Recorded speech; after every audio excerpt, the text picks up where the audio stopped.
If a little green is good, more is even better. Now, back to Green is Good with John Shegerian and Mike Brady.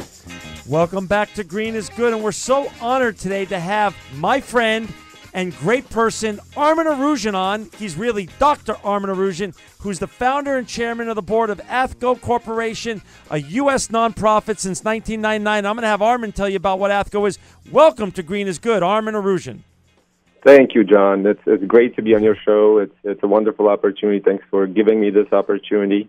Athgo, yes, it's a U.S. nonprofit. We've been around for over 10 years now. We work with young people. We get them engaged in constructive entrepreneurship, which large part of constructive is being sustainable and environmentally friendly and eco-friendly. Well, Armen, talk about your journey. I mean, you're a fascinating guy. Like I said early on, you're a Ph.D., so you're Dr. Armen Orujyan. And talk about the genesis of Athgo, how you came up with the concept and what the mission was back in 99 when you came up with it. Well, I got to go way back, John. I was born and raised in Soviet Armenia at the time. Right. So I was born into a society where opportunities were very limited and everything was centralized and directed. So when I was fortunate for my parents to bring us to the United States in late 80s and early 90s, it was a transformation that it's very difficult to describe in words. But, coming from a system that is completely closed and everything is centralized and you're not given opportunities to a system that is so wide open and you can do whatever and you can prosper in any way you want to. Sure. It was kind of a culture shock. But one element that I also found difficult and challenging because I spoke no English and I did not have a networking pool or anything, it was very difficult for me to find my way within my rate of structural challenges that is brought into the system for anyone to be successful, whether as an entrepreneur or in academia. So, fortunately, I've been able to conquer all of these, and yes, I went all the way to get my Ph.D. and I successfully launched Athgo. But the point of Athgo, why Athgo came into existence, is to give opportunities for people like myself when I needed some kind of a support group or an entity that could kind of take what I have and help me expand on my knowledge and on my know-how. I could not find an organization of that nature, and so I wanted to establish something that other people that are in my shoes will have a better time and easier time for them to grow. And I know because you've had me come and speak at some of your events. And, Mike, I have to tell you, Armen had me come I grew up in New York City, and he had me come for the first time ever, had me come to the United Nations and speak at the United Nations where he was hosting an Athgo event, which was literally standing room only. And it was one of the greatest experiences of my life. And the children that he had were from all around the world. So, Armen, explain how you touch and bring students from around the world together and help foster their opportunities for them. Our programs are all about young people. We work with young people age 18 to 32 from around the world. Actually, in the last 10 years, we've worked with entrepreneurs and young professionals coming from over 107 countries. Wow. So, yeah, that's naturally almost half of the globe, if not large part of the globe that we attract to our programs. And our programs are all about them.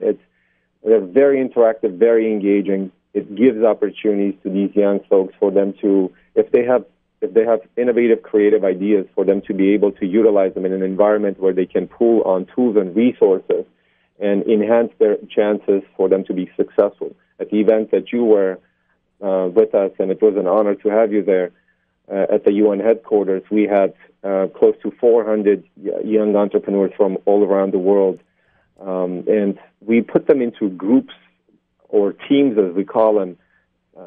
The program has evolved over the years, but now they're teams of entrepreneurs, and we're giving them the knowledge behind how to start an entrepreneurial enterprise, and then lead through 3-4 day program for them to come up with a business concept that is that adds value to the marketplace, that could become a sustainable business. But again, it has to be a constructive business. So talk about this. Yeah, talk about. You brought that up earlier. That word constructive, and you used it into terms of constructive entrepreneurship. And you're the first person I ever heard use those terms together. Can you define for our listeners and Mike and myself what constructive entrepreneurship is in your world? Sure. The central value proposition suggested by constructive entrepreneurship is based on an important characteristic that is present in essentially all existing entrepreneurial paradigms, and it's the positive returns.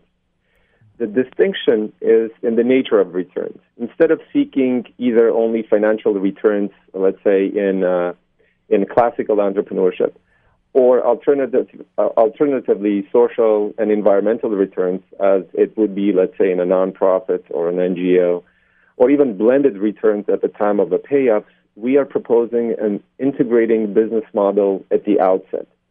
And the businesses that we're suggesting to be developed, they need to include products or services that provide communal benefit. For example, low-income housing, affordable education, even LED light bulbs, or some kind of community innovation.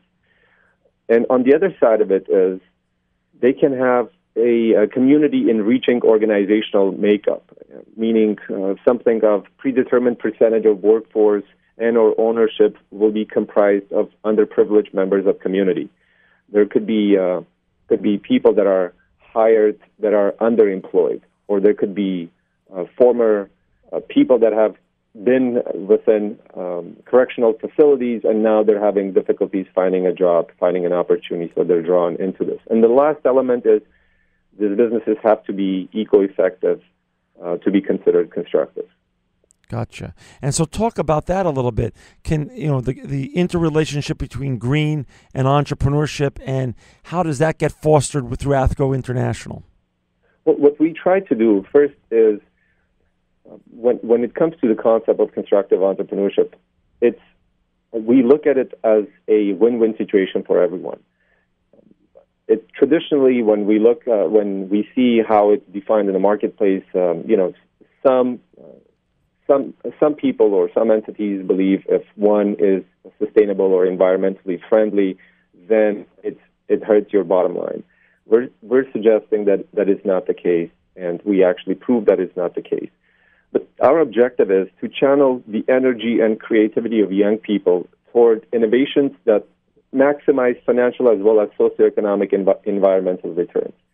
And why young people? Because young entrepreneurs are a critical mass. It's a generation with a particular technological knowledge that could really drive global constructive entrepreneurship. So we really emphasize on young people and giving them opportunities for them to be able to develop these types of enterprises. And with time, it is our objective with time to mushroom this and to expand this, to give opportunities to people all around the world. Even if they can't join us in a physical environment, they could join us in a virtual environment, so we can expand this paradigm all around the world in such ways that it benefits all those that participate, but also those that are not going to be directly involved, but they will benefit just because new constructive enterprises are coming into the marketplace.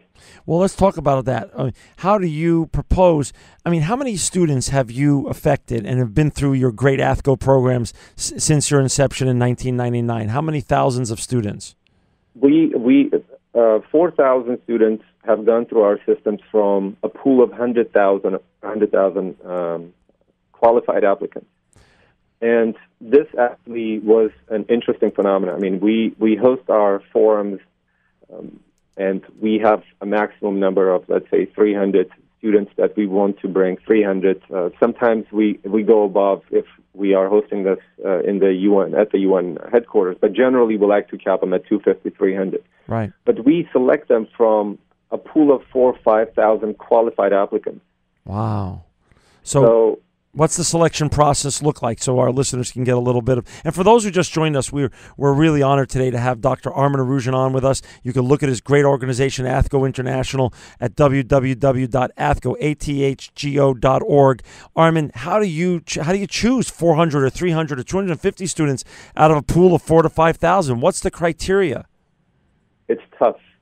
It's tough because we have to turn down so many incredible people, and it's really painful, and it's one of the worst losses in what we're trying to do. But we have our entire application process as well as statements, and then in some cases we do online telephone interviews and whatnot to really determine those that really want to be there, because our programs are such. I mean, you've been there. You can't really nap. Right. You go to many conferences, and it's a nice place for you to snooze a little bit. Right. At our programs, the energy is super high. It's so interactive. You meet so many incredible people like yourself, John, but also so many people that, whether they're high-level officials within the UN system, government officials, CEO types, Fortune 500 companies, and what have you. So it's a thriving, it's a very energetic environment, and we have hard times sometimes to turn people down, but we have to, because what we don't want to do is we don't want to create an environment where interpersonal connection between participants is lost. Right. But having said this, I'm developing a new product or a new technology that is going to help us overcome all of these issues that we have when it comes to engaging more people into our programs. Because initially we were thinking just to increase the number of these programs. Right. Right now we have 5 of them at the UN headquarters, at the World Bank headquarters, at UCLA here, at the UN headquarters in Geneva, and we had a program in Armenia. So we were thinking to expand it to other countries around the globe, but it just becomes extensively capital intensive, and it will take us 40 years, 50 years to accomplish it. So instead, had a new idea, in my opinion, very creative one. So we're developing a platform where we will be able to bring all of these entrepreneurs and for them to have essentially the same type of an environment or the same type of an experience in a virtual environment. And we're building this as we speak. So basically, you're going to expand your paradigm through online participation. Yeah, it's online. It's going to be a very interactive and real-time collaboration, communication between all of these people in an environment where they can really build a product themselves. And we are partners with several of entities that deal with emerging world in particular, and they look at this as a potential tool for poverty alleviation, or as we call it, for wealth creation in those societies. Because one thing, when we look at emerging world, when we look at developing world, there's so many obstacles, whether it's geographic obstacles, whether it's political obstacles, and whether it's financial obstacles for people not to be able to be successful or even join us, even if we want them to join us dearly. So creating a virtual environment that goes directly to the consumer, that goes directly to the entrepreneur, that goes directly to the professional, that could utilize his or her expertise or innovative ideas and then enrich oneself. But entrepreneurship is never a solo process. John, you know this. You've started so many businesses.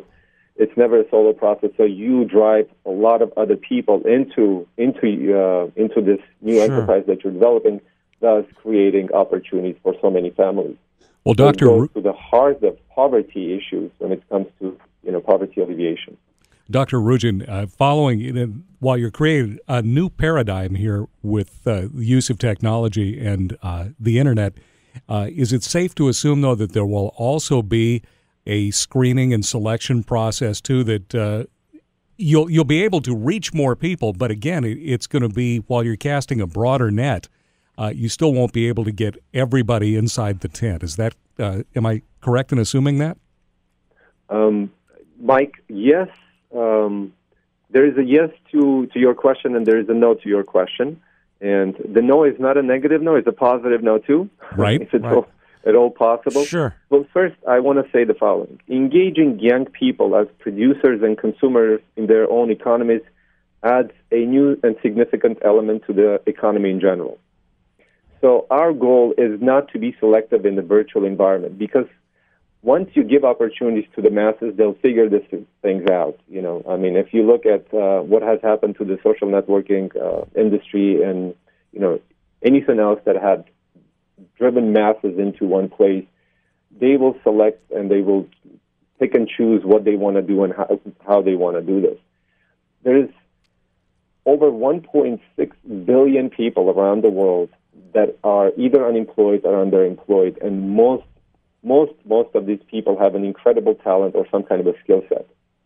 Now, if you create an environment where, let's say, a person here in Santa Monica, California, has a great idea, and they want to expand on this idea or they want to build on this idea, in that type of an environment, they'll be able to draw those people that bring specific skill sets, whether it's financial analysis, whether it's research methodologies, whatever it may be, but they may draw those people that have those types of skill sets all around the world into a project and collectively for them to develop something.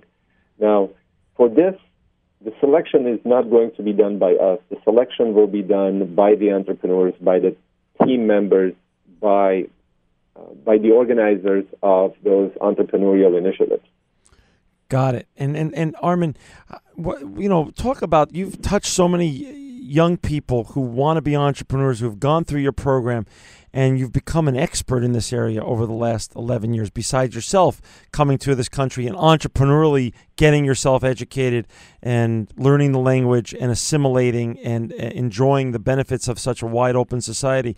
What are the measures that people can take to improve the chances of our young people being successful entrepreneurs and starting new businesses? Do you have a formula that you've synthesized? Yeah, there's this methodology that I use. I call 4 pillars to success. Okay. And what it includes is, whether it's an individual or a business, it's generally structured around 4 different types of capabilities or capitals. And one is intellectual capital. Intellectual capital is essentially the key element that any individual or any business requires. In an individual, it's essentially what you understand, what you know, whether it's academic from experience and what have you. But also for a business, it's your value proposition. It is, what is it that makes your business unique? So intellectual capital is one of the pillars. Financial capital is the second. Okay. Networking capital is third, and fourth is the inner capital. And inner capital for an individual would be, whether you're healthy, you're physically fit, your mental acuteness, your mental agility. So all of these elements make that pillar either strong or weak. When it comes to your business, inner capital is your organizational infrastructure. Who your CEO would be, who your other employees and management team will be to create a strong or a weak team. Now, I want to also pay attention to networking capital, which is generally, unfortunately, is ignored even in academic sectors. Yeah, it's good point. It's assumed that we should know people, or it's assumed that you will get to know people, or it's just assumed that you don't need this. Right. But But networking capital is one of the most important elements for success, because you may have a great idea.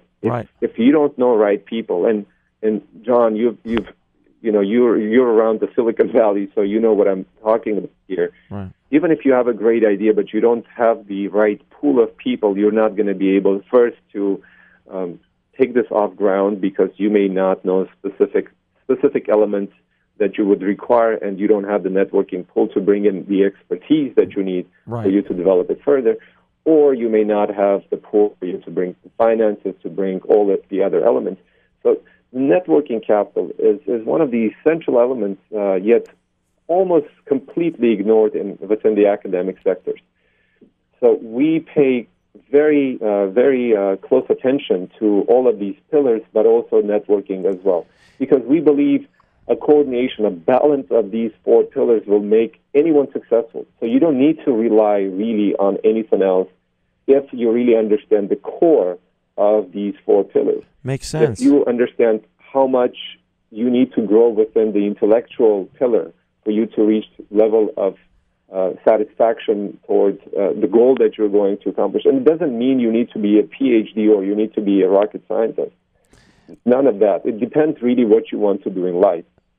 Armen, has the networking capital, it's a great point. It's not talked about enough. You're absolutely right. Has the networking capital been democratized, though, for our youth of the world and of the United States, but of course of the world, through the use of Facebook, Twitter, LinkedIn? Is it easier for our youth to create more network capital than it was 20 years ago? It absolutely is. It absolutely is. I mean, what social networking has done for the world when it comes to really bringing people together and bringing commonalities in one environment is just amazing. Yet, with all of that said, purposeful networking is something of a different value. Because, I mean, even if we talk about it, nothing taken away. I'm on Facebook myself, and it's a great tool. If you have 100 friends on, let's say, on Facebook, and you have feeds, you have number of things that you're doing, and they haven't really contributed to anything that you've done, your networking capital, though you have it, but is not relevant. Got it. So you need to really understand and grow your networking capital in such ways that it really benefits you while it benefits them too. Otherwise, it's not a real capital.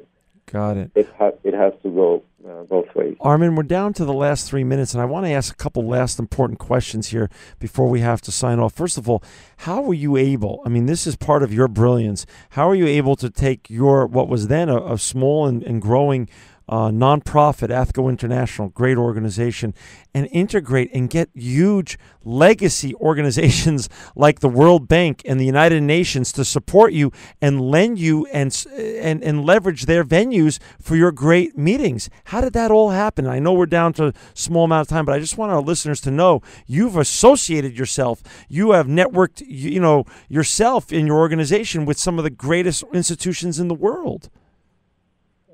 Thank you. I think the key here was the value that the UN and the World Bank sees in the product that we bring to the marketplace, and it is two things. I think they agree with us that young entrepreneurs are the greatest catalyst for change and renewal, and the fact that we are looking at methods that seamlessly transition young people from academia and joblessness to entrepreneurship is of great value. And these large organizations really view this as an element that could really help, whether it's the Millennium Development Goals that is under larger UN umbrella, or if it's specific elements, just decreasing unemployment and increasing relevant employment for people. So there will be not just employment, but there will not be underemployment.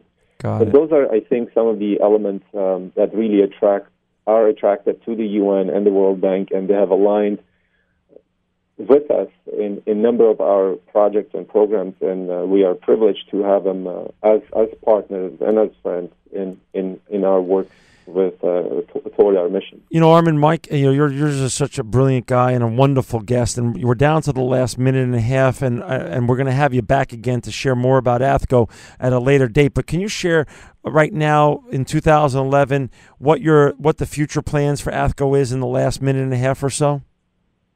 Oh yes, we are currently maturing a new program with the UN. Actually, that is going to be called Entrepreneur in Practice, and this is a very neat program that we're developing. We're going to go to an emerging country, and I think the first one, the pilot project, is slated for June in Macedonia. So we're going to go there and bring together about 100 entrepreneurs, put them into groups of 5 to 7 people, and have 10, 15 groups of young entrepreneurs to have a 3-day program for them to start building enterprises that will help their communities, help their local communities, help them but also create these entrepreneurial programs in our digital virtual environment, so when we leave, these things won't fall. They'll be able to continue working for at least a year, because we're going to give them tools and resources that are going to enable them to take this from a concept phase to an actual launch, for them to see a business that they have developed from nothing to a prosperous entity. Well, that's wonderful. And Armen, Mike and I are so thankful for you coming on the show today, and we're going to have you back again, like I said. For our listeners out there that want to learn more about Athgo International, please go to www.athgo.org. It's an amazing organization. Armen's had me come speak at it a couple times, doing just tremendous things for the world's youth and for the students of the world. Please go and learn more about it. Help support Athgo, and also get the students that are interested in becoming entrepreneurs over to that site. Armen Orujyan, Dr. Armen Orujyan, you are an entrepreneurial visionary and a great friend, and truly living proof that green is good. This program